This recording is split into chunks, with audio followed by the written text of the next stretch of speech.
Hello, this is a quick video into scrapebox itself and some of the footprints you can use to find guest posts and a few other things I'll be talking about as well in this video. I'll be giving you basically a footprint. And what are footprints exactly?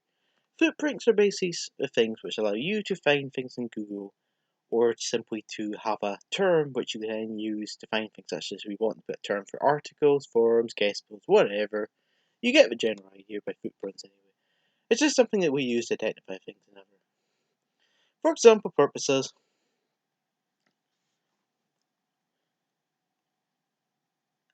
if we were looking for, say, sites which had the term, say, powered by WordPress hypergp, if we type this into scrapebox will find any site in the world it can find which has that term in it. Meaning, we could use this as a way to find WordPress sites, we could use it to find guest post sites, basically any type of site in the world which has got that code in, which you'll find a lot of sites still have these codes in place, such as powered by WordPress, powered by Drupal. You get the idea. It's basically something we can use to try and identify sites to help make it more easy for me or you to find sites to give us backlinks or sites for a range of other purposes.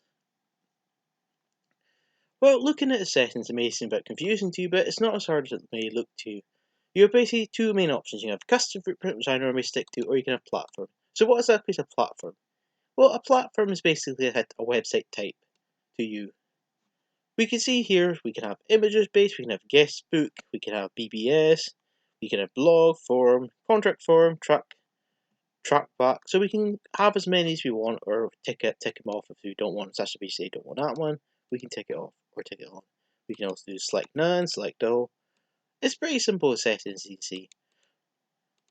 So we can look for things doing a range of different things. Let's just say, for example purposes, we want to say find some health sites. We could do this, just type in health. We can type in as many keywords as you want. I'm just going to make it simple, go with healthcare, submit guest post, supply as content. These are simple terms. If we type this into Google, we'll be able to find sites which relate to healthcare or sites that provide us to submit guest posts. If it says that site, it'll find us or supply as content. The reason for why this works better in standard Google is it's a lot faster, and Google itself will only try and show you a limited amount of things. But you may be thinking, so if I'm doing this a lot, won't Google ban my account? This is why you need proxies. But as long as you don't do things too fast, your proxies should generally last quite a long time period as a whole.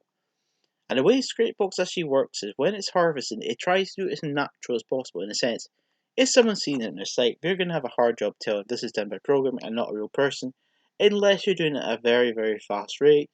If you're doing it at a very fast rate, then people will see you're hacking, and you could, if you get caught, be in quite a bit of trouble. So that's the reason I would recommend you always try and do it at a slow to steady speed at max. If it's a very strong site, such as Facebook, then you could obviously do it faster. But a lot of sites are on, if you like, poor servers, weak servers, so they can't handle a lot of pressure when it comes to harvesting details or getting information. Anyway, to start it, it's pretty simple. We just see a bit here, say start harvesting, quick start harvesting. So we can see all these different search engines and YouTube as well. You may wonder, so why exactly have I got YouTube ticked off instead of on like that? The reason for why is pretty simple. Unless you're doing something where you need YouTube videos or something, ever having YouTube videos show up is basically pointless, and it's not going to do you any good. So that's the reason for why I would recommend you have YouTube ticked off, unless you have some reason that you need it for another. And you wonder why exactly I've got Google Italy. In the past, I was doing work for an Italian company, so I had a search engine added specifically for Italy, which was included in it. So you can, if you want to, add your own search engines as well. But you may be thinking, so do I actually need all these things? The answer is yes. The more you have, the better results you'll get.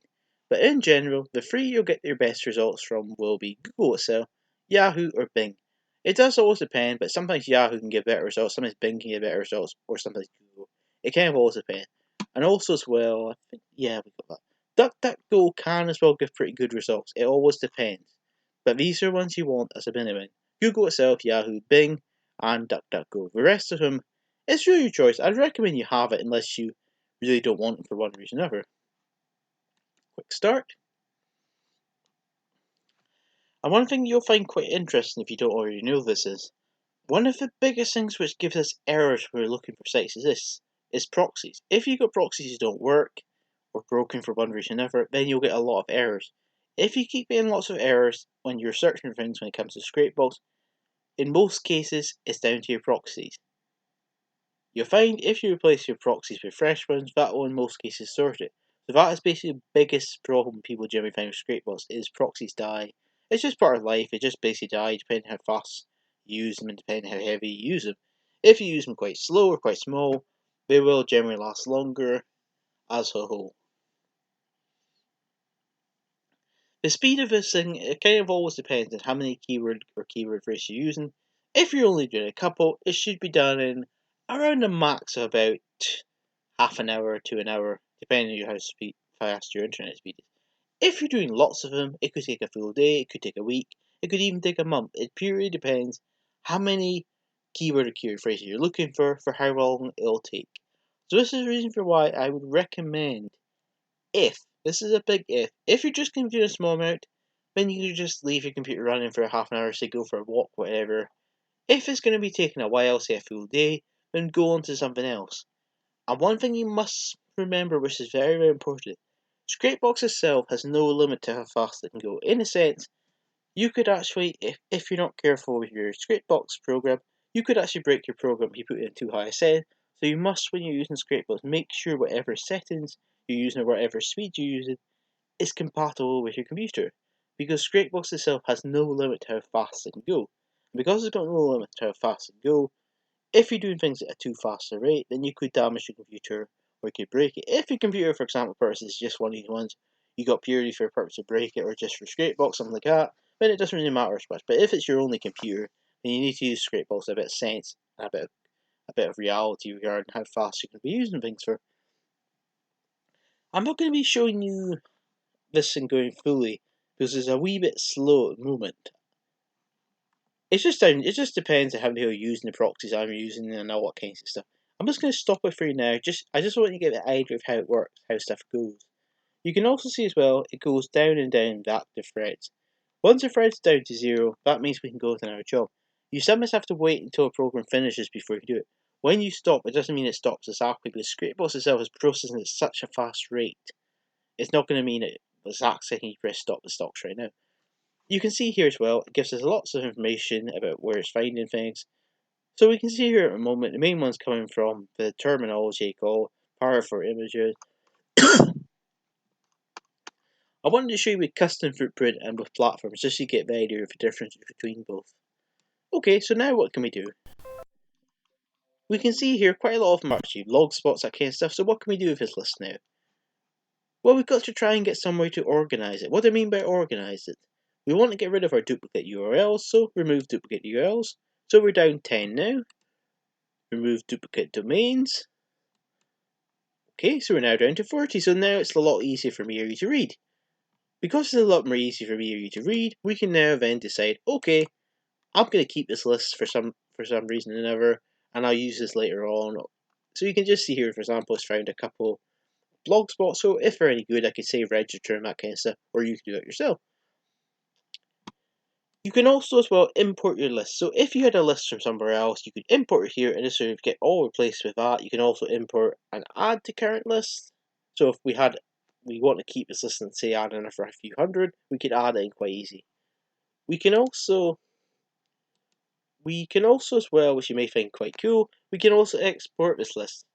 We can do it by text file, we can do it by Excel, we can do it by hypertext markup language. The reason for why it can be quite important for you to do it text. One of the only bad things with Scrapebox is it only can actually understand things in text-based file. So if you lose all your information for one reason or another, you don't have the text, you're kind of screwed.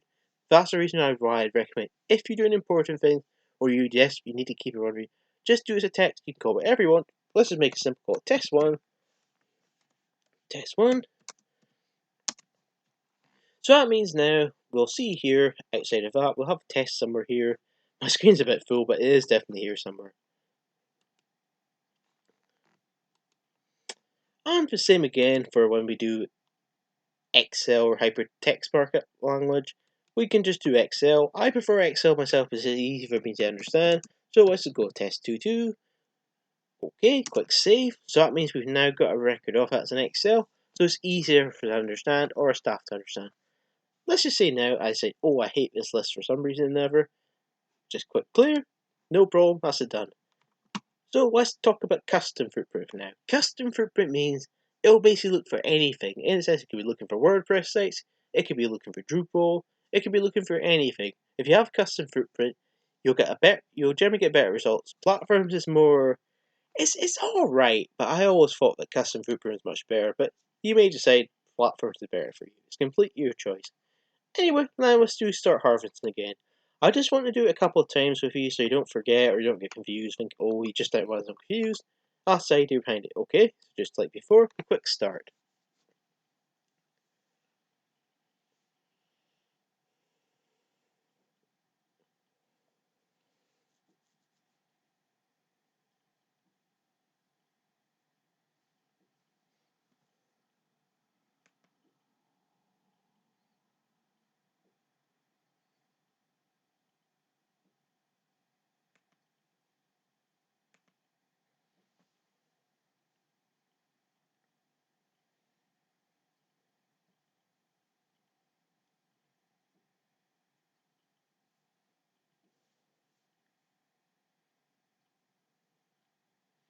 And in case you don't know, active threads itself basically means the speed is going to go.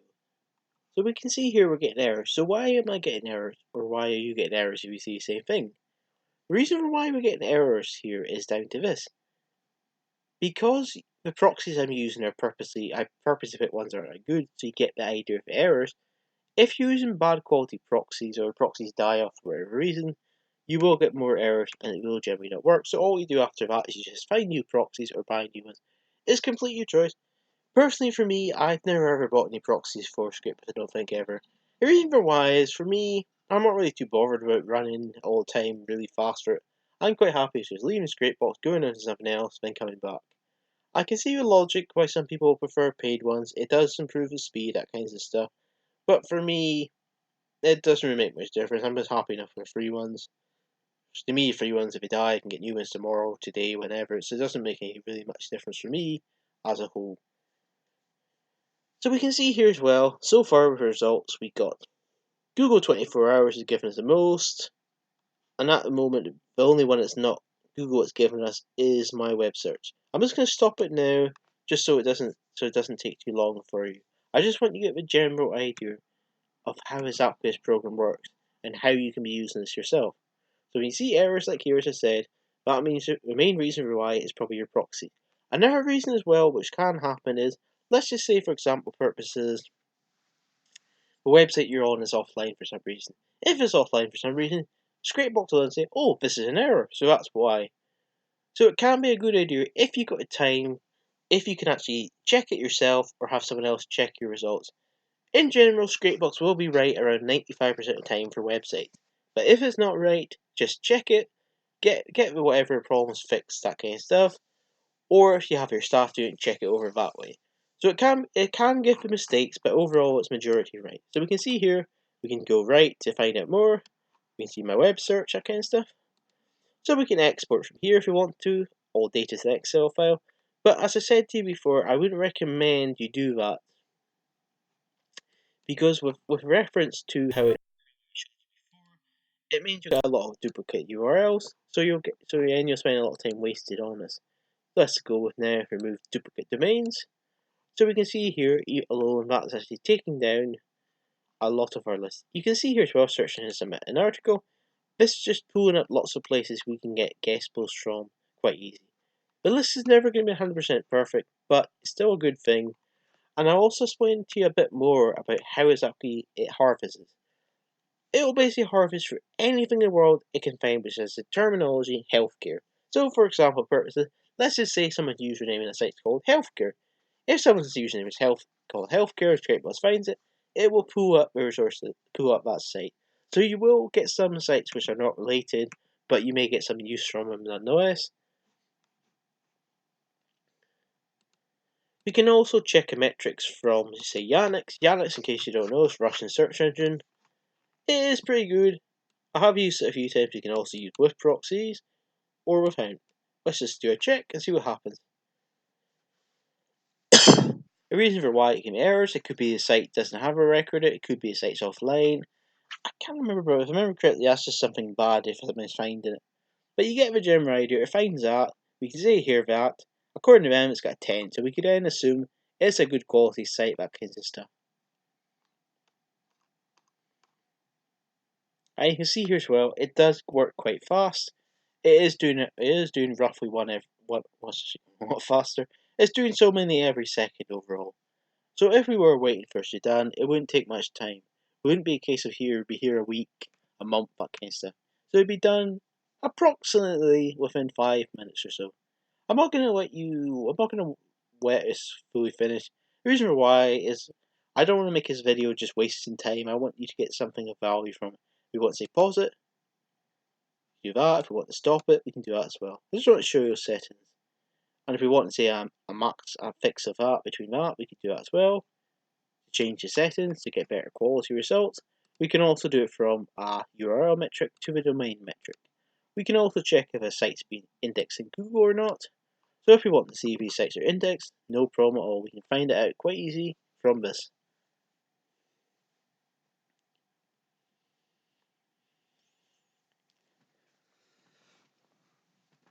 This has actually been added, this new setting, quite recently, because what they used to use for doing this was they used to just use something called a live checker, and that would tell us if a site's actually online or not.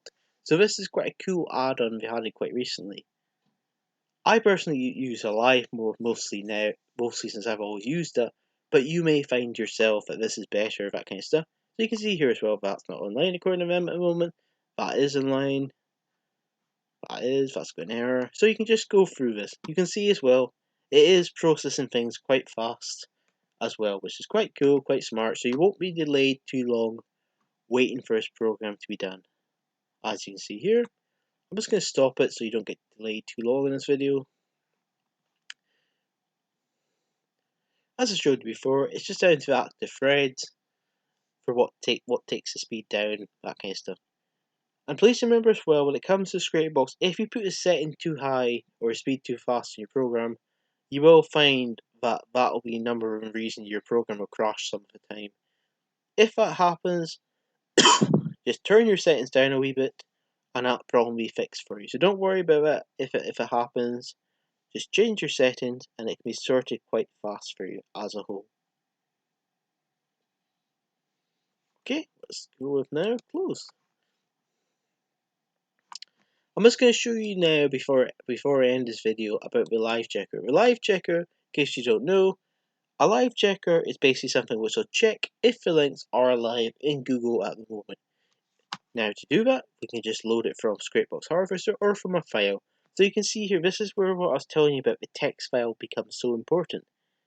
The text file itself allows us to basically add in files and process them in this bit or wherever we're doing.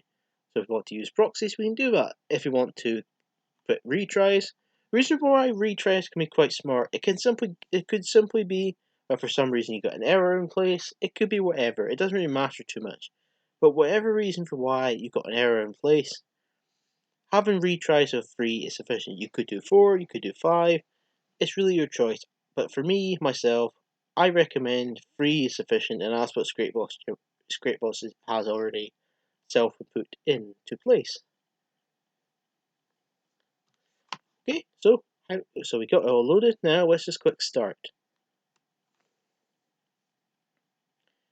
So it just says try ahead. It doesn't generally take very long, as you'll see here. It is processed pretty quick, and the results can be quite cool. This can be particularly important for a range of things. Let's just say you want to get Web 2.0s. If you want to get Web 2.0s and you're inspired, you'd be looking for ones which aren't alive. If they're not alive, then you can obviously try and register them yourself. You could also be checking if a site's alive for getting a guest post as well, so you can use it for different purposes. You could also as well, let's just say you got 1,000 sites. You might be on holidays just now. You might be saying, okay, I'm wanting to know what my staff are doing away, are my sites online?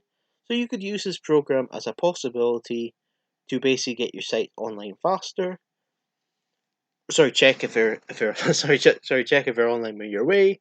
So you could be doing it for this purpose as well. So there is lots of purposes you can use in scrapebox itself for.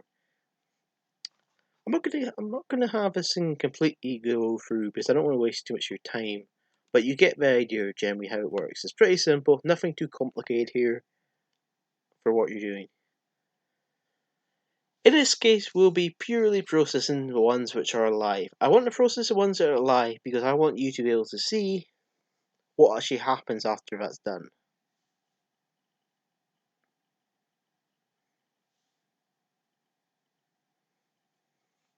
Okay, I'm going to be doing some work on this actual thing later on myself, this actual file, but I just want to show you how it's done. Let's just go with not, let's just say we want all the not save to a file. Let's just call it let's just call it alive files. And just to show you something you may find quite cool or interesting you don't know, Scrapebox itself actually adds new formats. One of the new ones they actually added quite recently was actually this one here, ANSI. So it shows you itself, Scrapebox is still being processed, it's still getting developed at a fast pace.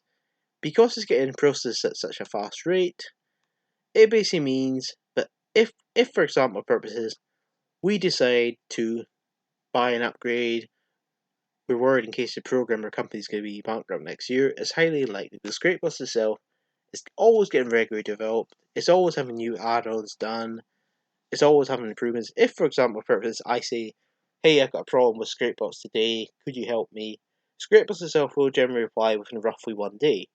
And the reply you'll get back, which you may find quite interesting, is will generally be very good in a sense. You could have a problem. It could be anything in the world. It could be you've mucked Scrapebox, I done it, whatever. You could have a problem with Scrapebox and say, hey, can you explain to me why exactly your program's not working for your plugin, for example, purpose, say Alive? And it could say something, oh, sorry to hear. The reason why it's not working at the moment, we're doing an update at the moment. Once our update's done, you will be able to use the plugin or extension again quite soon. Sorry for the delay. And they will do things like that. If you have problems, they'll generally help you fix it. You can also, as well, as you may find quite cool, you can also ask them for advice. So if you think, if you've got an idea at Scrapebox, you could say something like, hey, do you know any better way I could do it than I'm currently doing? Say, oh, yeah, we actually do know that. We'll basically tell you how to do it. So they can help you in a range of different purposes for how to do different things. And Scrapebox as well has got a very friendly environment in a sense. They'll basically do almost anything in the world to help you within reason when it comes to Scrapebox itself or the program itself. Anyway, I hope this video has helped you. Anyway, that's all. Thanks. Bye.